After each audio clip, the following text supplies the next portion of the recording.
বড়দি, ওরা ডাক্তারের কাছে যাচ্ছে। তোমার ভাই ওদের ডাক্তারের কাছে পাঠাচ্ছেন। আপনি ঠিক যেমনটা চাইবেন ঠিক তেমন রিপোর্ট তৈরি হয়ে যাবে। ওয়াইসি, একটা কথা আপনাদের বলি মিস্টার দেবরায়, যে আপনাদের যে এজ তাতে সন্তান নিতে এত দেরি করাটা বোধহয় ঠিক হচ্ছে না। I mean in course of time মেয়েদের স্বাভাবিক প্রজনন ক্ষমতাটা কমতে থাকে, তখন বাচ্চা হওয়াটা একটু মুশকিলের হয়ে যায়। ডাক্তারবাবু, মুশকিল মানে বাচ্চা বাচ্চা কি হবে না? মানে তুমি শুনতে পেলে না উনি কি বললেন? 6 বছর সময়টা এমন কিছু বেশি সময় নয়। তাহলে এমন অদ্ভুত প্রশ্ন কেন করছো? না না মিসেস দেবরায়, শুনুন, এত ভয় পাওয়ার মতো কিছু নেই, আমি তো বললাম। বাট বয়স বাড়তে থাকলে তো কমপ্লিকেশনও বাড়তে থাকে, মেয়েদের নানা রকম জটিলতা দেখা দেয়। তো আমি সেটাই মিন করছি, নাথিং এলস। আচ্ছা, আমাকে একটা কথা বলুন তো, এই 6 বছরে আপনাদের বাচ্চা না নেওয়ার সিদ্ধান্তটা কি আপনাদের জয়েন্ট ডিসিশন, মানে আপনাদের দুজনের সিদ্ধান্ত? মিসেস দেবরায়, আপনি বলুন। যদি বলি এই সিদ্ধান্তটা আমাদের দুজনের, তাতে কি কোনো সুবিধা বা অসুবিধা আছে? আমি ঠিক বুঝতে পারছি না আপনি এরকম একটা প্রশ্ন কেন করছেন। এটা তো অত্যন্ত পার্সোনাল একটা প্রশ্ন। প্রথম কথা, ভীষণ পার্সোনাল সব বিষয় নিয়ে আমাকে ডিল করতে হয়। আই মিন এটা আমার সাবজেক্ট, তাই। আর সেকেন্ডলি, প্রশ্নটার মানে আমি আপনাদের বুঝিয়ে দিচ্ছি। কাপলদের মধ্যে মানসিক স্বাস্থ্য, তাদের নিজেদের সম্পর্ক ম্যাটার করে সন্তান আসা না আসার ক্ষেত্রে।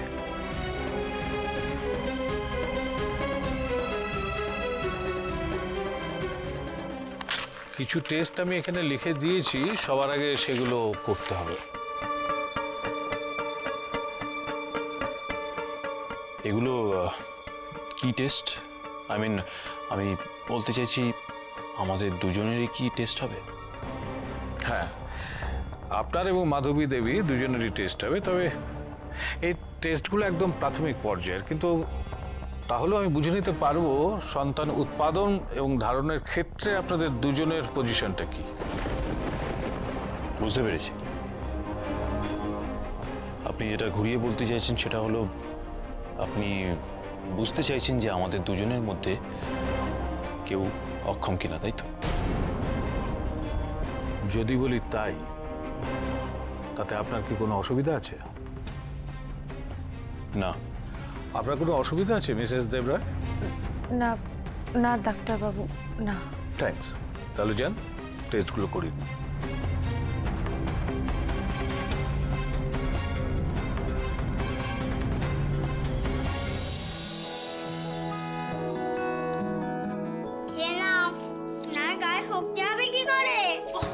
আমার এনো, এবার তুই মুখ খোলো তো, খাও। এই তো লক্ষ্মী মেয়ে আমার। নাও না, চটপট খেয়ে নাও। আচ্ছা, এবার মাছটা খেয়ে নাও তো।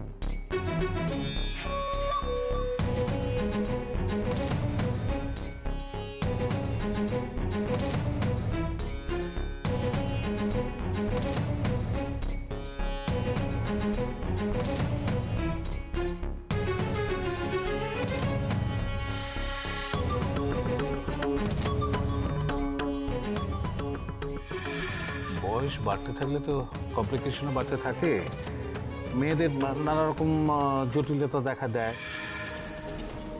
কতবার তোমায় বলেছিলাম আদিত্য, দেরি করো না। আজ শুধু এই দেরির কারণে যদি কিছু হয়।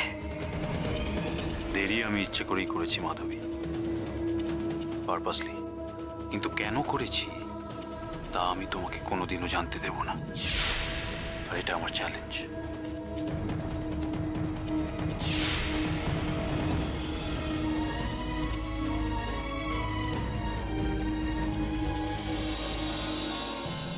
কি আদিত্য, সব টেস্ট হলো? হ্যাঁ হয়েছে। তা আপনাদের কোনো অসুবিধা হয়নি তো? না। ম্যাডাম কোথায় গেলেন? ওই যে ওইদিকে। আপনি খুশি তো? একদিনের মধ্যে সব কাজ করিয়ে দিলাম। হ্যাঁ খুশি। আচ্ছা, ওর কি আরো দেরি হবে? বাড়ি গিয়ে বা যাবার পথে এবার কিছু খেয়ে নেবেন, না হলে কিন্তু খুব উইক লাগবে। হ্যাঁ মানে আমারও খুব নার্ভাস লাগছে। নার্ভাস লাগার তো কিছু নেই, ভয়েরই কিছু নেই। আসলে এখানে সবাই একটা উদ্দেশ্য নিয়ে আসে, যাতে তারা কোলজোড়া সন্তান পান। টেস্টগুলো তো করালেন, দেখুন না কেমন রেজাল্ট হয়।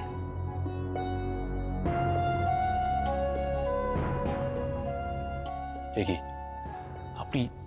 আপনি তো বললেন যে কাল সকালের মধ্যে সমস্ত রিপোর্ট ম্যানেজ করে দেবেন। সেটাই তো হয়ে যেত, কিন্তু ডাক্তারবাবুই তো সব গন্ডগোল করে দিলেন। আপনি নিজেই তো বললেন যে কাল সকালের মধ্যে সমস্ত রিপোর্ট ম্যানেজ করে দেবেন, তাহলে এখন আবার বলছেন কেন? দেখুন এইভাবে যদি চিৎকার চেঁচামেচি করেন তাতে আপনার আমার দুজনেরই বিপদ বাড়বে। আপনি এদিকটায় চলে আসুন। শুনুন আদিত্যবাবু, আপনাদের দুজনের কেসটাই একটু অসুবিধার হয়ে গেল। ডাক্তারবাবু নিজে আজকে আমাকে ডেকে পাঠিয়েছিলেন। উনি আপনাদের কেসটা একটু অন্যভাবে ট্রিট করতে চান, যার জন্য সমস্ত রিপোর্টগুলো উনি ভেরিফাই করতে চেন্নাই পাঠাতে চাইছেন। কেন? সেটা আমি ঠিক বুঝতে পারলাম না। উনি বললেন কেসটা একটু ডিফারেন্ট আছে, সেই জন্য উনি কিছু টেস্ট চেন্নাইয়ে পাঠিয়ে করাতে চান। সব টেস্টগুলো হয়তো উনি পাঠাচ্ছেন না, তার মানে কিন্তু কেসটা পুরোপুরি আমার হাতে থাকছে না। তার মানে আপনি আমাকে কোনো রকম ভাবে সাহায্য করতে পারবেন না, তাই তো? কিন্তু আমি তো চেষ্টা করেছিলাম। কাজটা আপনাকে করতেই হবে, যেভাবেই হোক কাজটা আপনাকে করতে হবে। আমি আমার রিপোর্টটা আমার নিজের মতো করে পেতে চাই, আর তার জন্য আপনিও লাভবান হবেন। কিন্তু কোন কাজ আদিত্য? রিপোর্ট নেওয়া? আজকেই পাওয়া যাবে রিপোর্ট? এই ঝাড়ন, এতক্ষণ কোথায় ছিলি? আমি বাড়ি মায় খুঁজে মরছি তোকে। এখানেই ছিলাম নেপা কাকা, আমাকে কেন খুঁজছো? এই যে তুমি এই বাড়ির সব থেকে বড় অতিথি, তোমাকে থালা ভরে ভাত খাওয়াবো বলে ঘুরে বেড়াচ্ছি বাড়িময়। ও ফুলমনি কখন আসবে গো নেপা কাকা? তাতে তোমার কি হয়েছে বাবা? আমার তোমার তো কোনো অসুবিধা হচ্ছে না, হচ্ছে কি? হচ্ছে না। এই গরম ভাত দিয়ে গেলাম, এটা দয়া করে খেয়ে আমাকে উদ্ধার করো, ঠিক আছে? কি হলো দাঁড়িয়ে রইলি কেন? ওটা খা ওখানে বসে। আর ভাতগুলো ছড়িয়ে ছিটিয়ে খেয়ে আমার কাজ বাড়াবি না, ওগুলো কিন্তু সব আমাকে পরিষ্কার করতে হবে, এটা বলে রাখছি। আমি ভাত ফেলবো না গো নেপা কাকা, ভাত ফেললে আমার মাও বক। তাই? তাহলে দয়া করে খেয়ে নাও।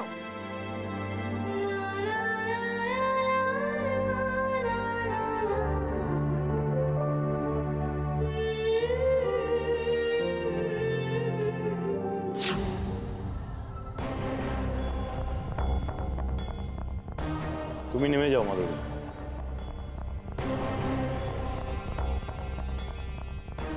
তুমি নামবে না? না। বাড়িতে একবার যাবে না? মানে ওখানে কি হলো না হলো, টেস্টে কি হলো, বাবাকে একবার বলবে না? মাধবী, অফিস বলে আমার একটা জায়গা আছে। তোমার কাছে যেসব কাজ ইম্পর্টেন্ট বলে মনে হয়, তার থেকে অনেক বেশি ইম্পর্টেন্ট কাজ আমার অফিসে গিয়ে করতে হয়। সত্যি আমাদের কার যে কোন জিনিসটা বোঝা উচিত, আর আর বোঝা উচিত নয়, সেটাই আমরা বুঝে উঠতে পারি না। এসব ফিলোসফি বন্ধ করে প্লিজ গাড়ি থেকে নামবে। নামছি। সকাল থেকে কতগুলো উল্টোপাল্টা কাজের জন্য আমার পুরো সময়টা নষ্ট হলো। আচ্ছা, তখন থেকে তুমি এভাবে কেন বলছো বলো তো? এই যে সবকিছু হলো, এগুলো কি তোমার কাছে বাজে কাজ? মানে বাড়ির সবাই যে সন্তানের জন্য উদ্বেগ, আমরা যে ডাক্তারের কাছে গেলাম, এগুলো সব ফালতু, সব বাজে কাজ। আমায় ক্ষমা করে দাও মাধবী, আমার ভুল হয়ে গেছে বলাটা তোমাকে। তুমি এখন গাড়ি থেকে নামবে না আরো কিছু বলার আছে তোমার? না, নেই গো, সত্যি আমার তোমাকে কিচ্ছু বলার নেই। কেন বলো তো? কারণ তোমার চিন্তা, ভাবনা, ধারণা কোনোটাই আমি কেন, স্বয়ং ভগবানও পাল্টাতে পারবে না। না হলে এভাবে রাস্তার মধ্যে দাঁড়িয়ে তুমি আমার সাথে ঝগড়া করতে পারতে না। মাধবী, আমি এখন রোম্যান্স করার মুডে নেই। তুমি প্লিজ গাড়ি থেকে নামো। আর হ্যাঁ, ওখানে কি হলো না হলো এইসব কথা যেন বাড়িতে আবার সবার সামনে গুছিয়ে গল্প করতে বসো না। আমি চাই না যে 3 রাত আমাকে আর তোমাকে নিয়ে বাড়িতে সবার মধ্যে কথা হোক।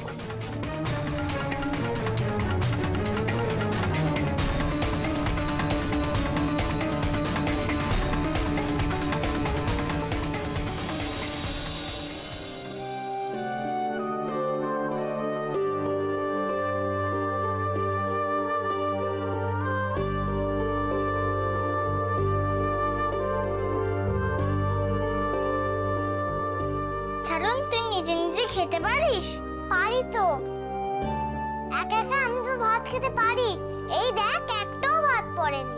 আমিও খেতে চাই রে বড়দের মতন একা একা, কিন্তু মা দেয় না রে, নিজেই খাই দেয় জোর করে। এবার চোখ খোল।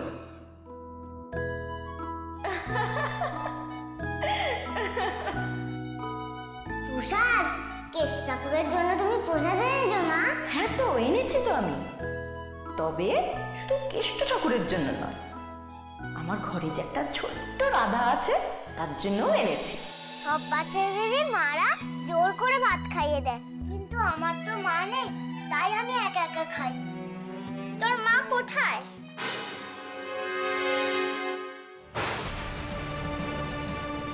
এ কি ছাড়ুন, এ কি তুই মাটিতে বসে কেন খাচ্ছিস সোনা? নেপা কাকা দিয়েছে খেতে, আমার তো খিদে পেয়েছিল। খিদে তো পাওয়ারই কথা সোনা, সে যে কখন খেয়েছিস তার হিসেব কি তুই নিজে জানিস? কিন্তু তাই বলে নেপাদা তোকে মাটিতে খেতে দেবে? দাঁড়া, নেপাদা, নেপাদা, নেপাদা! রাধেশ্যাম, রাধেশ্যাম বলে কি ব্যাপার বলো তো? বাড়ি ফিরে এসে তোমার গলার জোর যেন আরো বেড়ে গেছে মনে হচ্ছে। কেন এভাবে চিৎকার করে বাড়ি ফাটাচ্ছ কেন? কেন ডাকছো? আমি আপনাকে ডাকিনি ছোট পিসি, আমি ডেকেছি নেপাদাকে। এই দেখুন, ছাড়ুনকে মাটিতে খেতে দিয়েছে। তাহলে ওকে কোথায় খেতে দেবে বর্দি? ডাইনিং টেবিল আমাদের সঙ্গে? আচ্ছা ছোট, খাওয়ার জায়গায় খেতে দেওয়াটা কি স্বাভাবিক নয়? অফকোর্স স্বাভাবিক বর্দি, তাই তো আমি বস্তির মেয়েটাকে মাটিতে খেতে দিতে বলেছি নেপাদাকে। আচ্ছা ছোট, আমাদের গায়ে কি লেখা আছে রে যে আমরা কারা বড়লোক বাড়ির আর কারা বস্তির? সেটা প্রমাণ কিসে পায় বলতো? মানুষের আচরণে।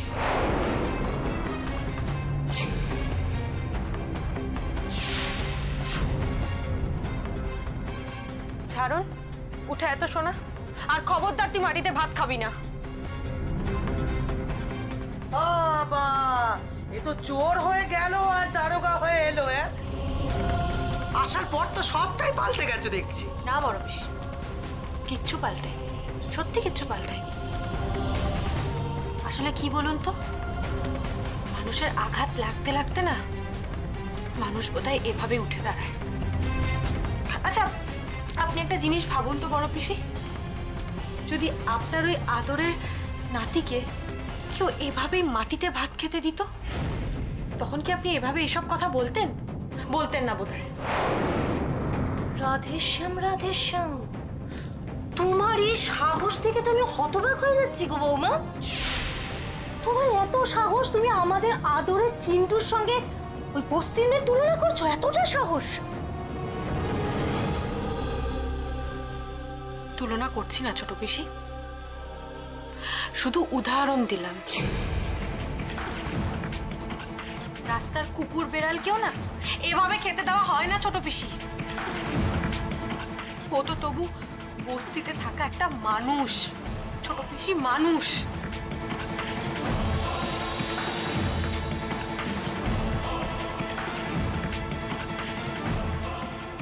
বড় বৌমা, থালাটা ছোটকে দাও। ছোট, থালাটা নিয়ে নে তো।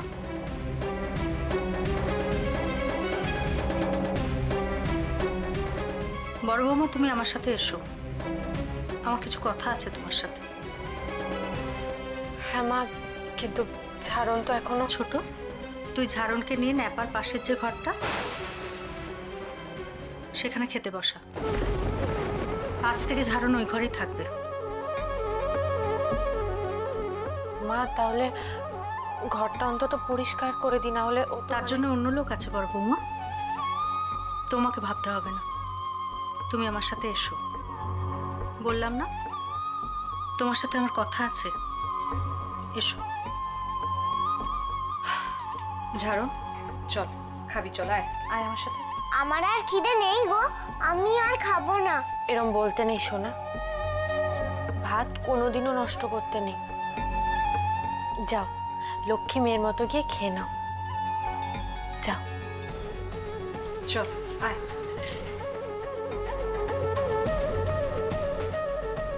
তিতলি, তুমি ঘরে যাও।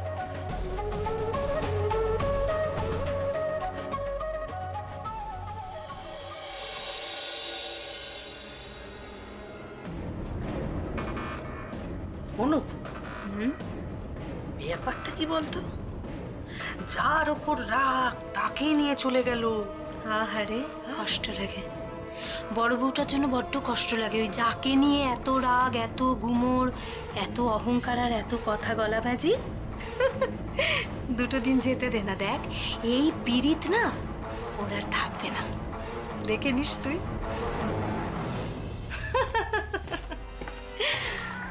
খুব শিগগিরই, বুঝলি দিদি, খুব শিগগিরই সংসারের চাবিকাঠি আমাদের প্রিয়ার আঁচলে উঠলো বলে। ছোট বউটা আমাদের গো।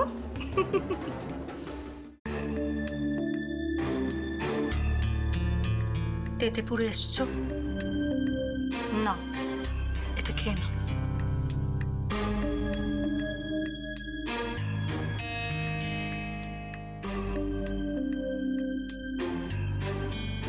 বড় বৌমা, আমি জানি না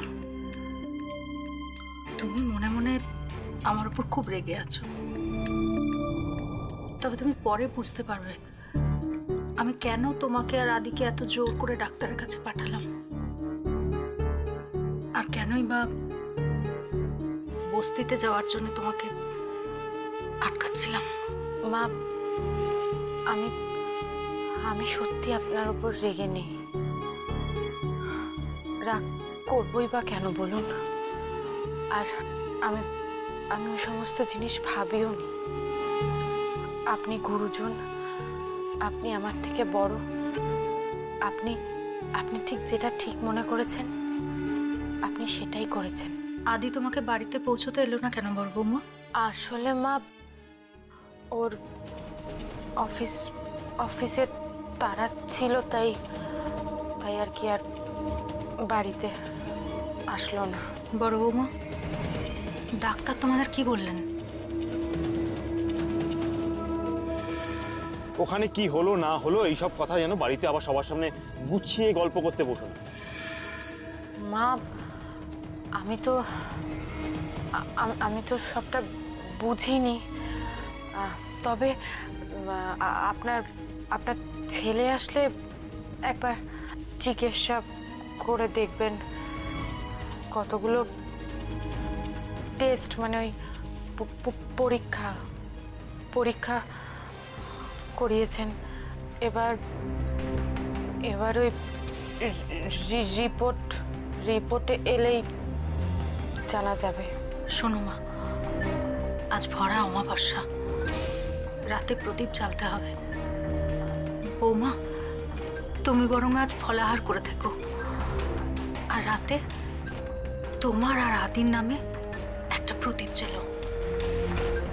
আর দেখো প্রদীপটা যেন নিভে না যায়, যেন সারা রাত চলে।